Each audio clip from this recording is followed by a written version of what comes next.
de mais uma derrota do Internacional no Campeonato Brasileiro, a terceira derrota consecutiva. Do Calvário Colorado. Pode desligar os microfones aí no Mineirão, por gentileza. O Calvário Colorado. O Internacional que chega na sua terceira derrota consecutiva na competição, apresentando as mesmas coisas de sempre. Mais do mesmo. Gente, eu vou dizer para vocês que tem algumas coisas que, embora sejam repetidas, elas ainda chocam bastante quando a gente observa esse Inter de 2023. A primeira delas eu falei no primeiro tempo. O Inter é um time que não compete. O Inter não compete, o Inter não marca. O Internacional não divide. O Inter não tem condições de apresentar o embate em relação a qualquer adversário que tenha o mínimo de qualidade e intensidade. O Inter tem sido facilmente batido pelos times do Campeonato Brasileiro porque o Inter é morno. Aí tu vai me perguntar, é preparação física? Pode ser. É personalidade? Pode ser. É falta de ambição? Pode ser. É falta de vontade? Pode ser também. E pode ser tudo junto. Olhem o Depena jogando. Olhem o Depena jogando.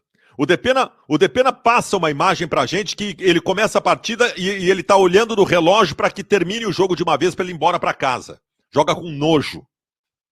E as falências técnicas, não só do Depena, de outros jogadores também. O Internacional entra em campo no Campeonato Brasileiro e a impressão que nós temos é que é um time, alguém colocou no chat, hoje era um time de adultos contra um time de crianças. Porque a competitividade do Inter, ela inexiste.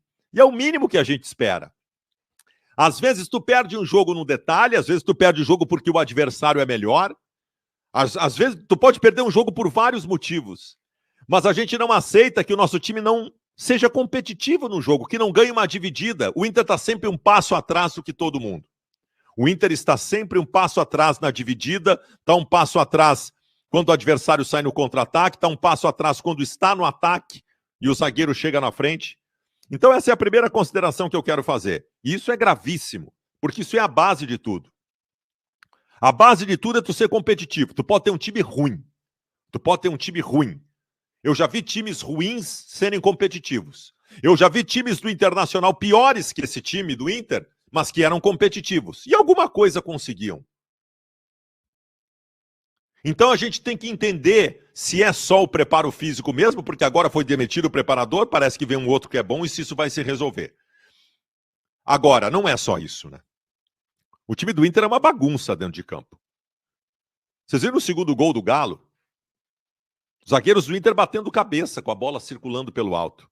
Teve um lance no segundo tempo que o Bustos erra o tempo de um cabeceio, aí passa o Vitão, zagueiro chegando na ponta direita e erra um passe de 1,5 metro para o Bustos que estava chegando na linha de fundo.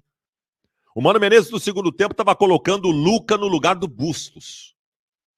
O Inter é uma bagunça e aí a responsabilidade é do treinador. Gente, não há evolução. Não há evolução. O Mano não está fazendo o time evoluir. E o Mano cada vez mais, seja em coletivas ou na beira do campo, começa a nos passar uma imagem de ser um desistente, do tipo, larguei, eu não tenho mais o que fazer. O Mano tem um time desorganizado. Olha só, eu citei 2 pontos. A falta de competitividade e citei o trabalho do Mano Menezes. Agora, vamos para o mais importante? Venham comigo, vamos para o mais importante. Hoje o Baralhas era a solução para o segundo tempo. No banco de reservas tinha o Lucas Ramos, o Estevão, uns guri da base. O meio-campo do Galo tinha Hulk, Patrick e Edenilson. O nosso grupo é pobre. Nós temos um grupo fraco. Nós temos um grupo ruim por conta da incompetência da maior culpada de todas, de tudo que está acontecendo, que é a direção. O que é o Rômulo esse?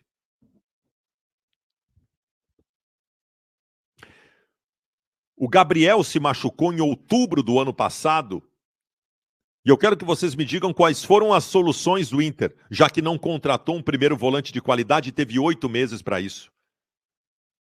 Meu meio-campo hoje abriu com o Matheus Dias e com o Rômulo. Já abriu com o Baralhas e com o Johnny. Já abriu com o Campanharo e com o Baralhas. Tudo médio, velho. Ninguém vai ser solução, não vai ter qualidade para enfrentar um campeonato brasileiro. Não vai ter qualidade. A incompetência do enfraquecimento do grupo do Internacional, ela é chocante. Chocante. E as falências técnicas? O Kehler, fez uma super defesa no segundo tempo. Beleza. O Kehler é assim. Vai ter jogo que ele vai fazer algumas defesas importantes, mas sempre vai ter uma falha dele. Falhou no gol. Falhou de novo. Falhou de novo. O Vitão, cara, o Vitão, eu não sei se nós não nos enganamos em relação ao Vitão, tá? Não sei. Tenho dúvida, não estou dizendo que é isso. Mas não sei se nós não nos enganamos. A gente falava nele como titular da Copa do Mundo, da próxima Copa do Mundo. O mercado está jogando muito pouco. O Bustos virou um corredor do nada para o lugar nenhum. O Depena é inqualificável. O Depena, tu sente raiva de ver ele jogando, pela displicência. Né? O Pedro Henrique, que luta, não consegue fazer uma boa partida há muito tempo. O Luiz Adriano não podia estar sendo escalado. E aí, de novo, vai contra o Mano Menezes. A culpa não é do Luiz Adriano, a culpa é de quem escala ele. A culpa é de quem escala ele. O Luiz Adriano não tem a menor condição de jogar com a camiseta do Inter neste momento. A menor condição. Se eu não tenho o Alan Patrick em campo, eu não tenho nada. Nada. O Maurício é um condutor de bola e o Depena não está jogando nada. Nenhum dos dois é meio armador. Essa é a grande questão. De novo a direção. O problema não é ter alguém à altura do Alan Patrick para jogar no lugar dele. O problema é ter pelo menos um meio armador no grupo. Não tem um meio armador. Não conseguiram contratar um meio armador para ser reserva do Alan Patrick. Não tem nem reserva para o Depena, por isso que ele está jogando. Eu tô com muito medo, gente. Eu tô com muito medo. Medo, óbvio, de cair na Copa do Brasil, medo de cair na Libertadores, e o Maio é decisivo para isso, mas hoje eu fiquei com medo de coisas piores. Hoje eu fiquei com medo de coisas piores.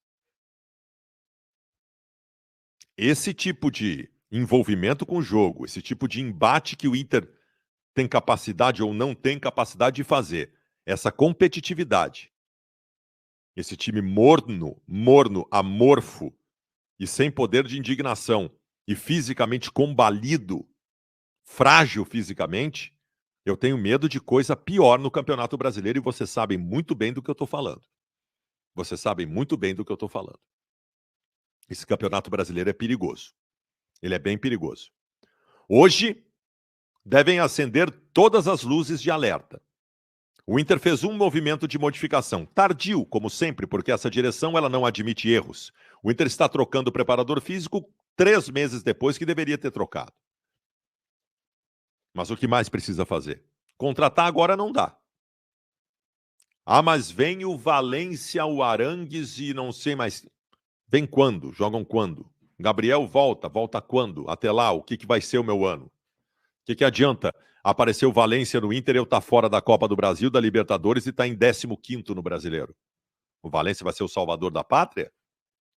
Eu tô com muito medo, gente.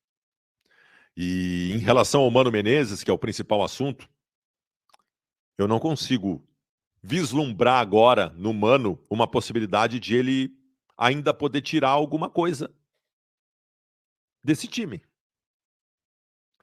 Porque mesmo que nós tenhamos um grupo paupérrimo por conta da incompetência da direção, dava para tirar um pouco mais.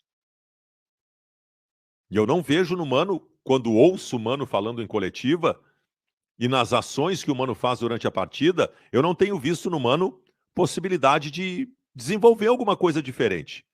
Não tem evolução, o Inter só piora. O Inter foi piorando. Nós estamos no meio do mês de maio, em meio às decisões mais importantes das principais competições da temporada. O Inter só piora. Eu estou muito preocupado. Porque as minhas individualidades destacadas de 2022 faliram. Porque o Inter, que corria mais que os outros em 2022, hoje corre menos do que os outros. Porque o meu treinador, que me deu um padrão de jogo em 2022, perdeu completamente a mão e não consegue arrumar mais nada. E porque a minha direção, que tinha alguns movimentos para fazer quando terminou o ano para qualificar o grupo, despedaçou o grupo e não trouxe o que precisava trazer. Eu estou com medo. Eu não estou terminando hoje a nossa transmissão aqui com 31 mil pessoas simultâneas indignado. Eu não estou indignado, porque hoje eu vi a mesma coisa de sempre. Eu estou com medo. Eu estou realmente com medo. Eu estou assustado. O Inter que eu vi hoje, o envolvimento em campo do Inter que eu vi hoje em relação ao do Atlético Mineiro com a sua intensidade, me assustou. Lucas Weber, vamos começar com a galera para Marquespan.